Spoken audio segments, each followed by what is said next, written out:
தம்பிங்களா இங்க வாங்கலாம். அங்கிள் கூப்பிடுறாரு பாருடா. சொல்லுங்க அங்கிள். எங்கப்பா போறீங்க? சர்ச்சுக்கா போறீங்க? ஆமா அங்கிள். எப்பா ஒரு லேண்ட் விஷயம் ஒருத்தரை பார்க்க போறேன், 10 லட்சம் ரூபாய் வர வேண்டியிருக்கு. எனக்காக உங்க ஏசப் பண்ண பிரேயர் பண்ணிக்கிறீங்களா? சரி அங்கிள்.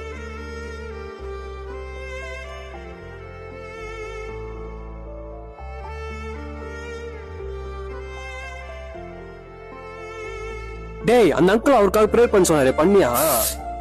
மறந்துட்டேன்டா. தம்பி தம்பி தம்பி தம்பி சொல்லுங்க அங்கிள். எப்பா எனக்காக பிரேயர் பண்ணது ரொம்ப நன்றிப்பா. போன வேற நல்லபடியா முடிஞ்சிடுச்சுப்பா.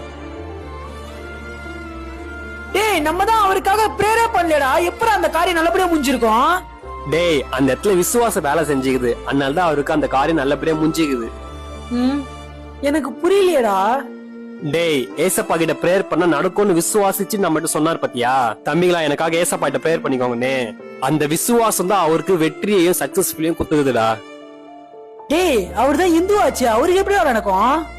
டேய், அவர் பார்வைக்கு கிறிஸ்டின், இந்து, முஸ்லீம், பணக்கார, ஏழை, கருப்பு, வெள்ளன்லாம் எனக்கே இல்ல. அவரை நோக்கி விசுவாசமா கூப்பிடுற யாருக்கா இருந்தாலும் அவர் அற்புதம் செய்வாரா. டேய், விசுவாசம் எப்பெல்லாம் வேலை செய்யுதுல? ஆமாண்டா.